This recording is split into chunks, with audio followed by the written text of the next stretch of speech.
A popular band leader who regularly played in the beach area, but he had a secret. He was also a serial rapist. Kenneth Bogard was sentenced to almost 100 years in prison, but today he had a parole hearing scheduled. CBS 8's Steve Price explains what happened and has reaction from two of his victims. Known as the PB rapist, he attacked at least 7 women over a 2-year period back in the early 1990s. Kenneth Bogard was eventually arrested and sentenced to 96 years in prison. His victims thought that was the end of it. They would never have to deal with him again. Then the law changed.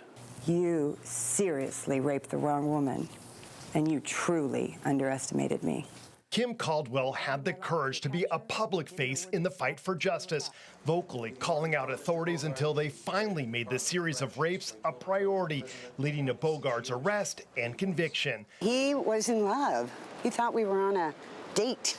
It happened more than 30 years ago, but there are still details about that night. She clearly remembers waking up to a stranger on top of her, a knife to her throat. Blade marks all up and down, and then I had scrapes from the jagged edge or whatever on my chin. I thought for sure I was gushing blood. Kim, who now lives in Virginia, came to San Diego for Bogard's parole hearing today. He wasn't supposed to be released from custody before the year 2043, but because of prison overcrowding, inmates over 50 who have served at least 20 years are eligible for something called elderly parole. Basically was let out the drug dealers that got long sentences for selling weed. That's how I remember it. And then why they didn't exclude sexual predators, I have no idea. Kim says Bogard still hasn't taken responsibility for his actions and believes that's a sign he'll rape again.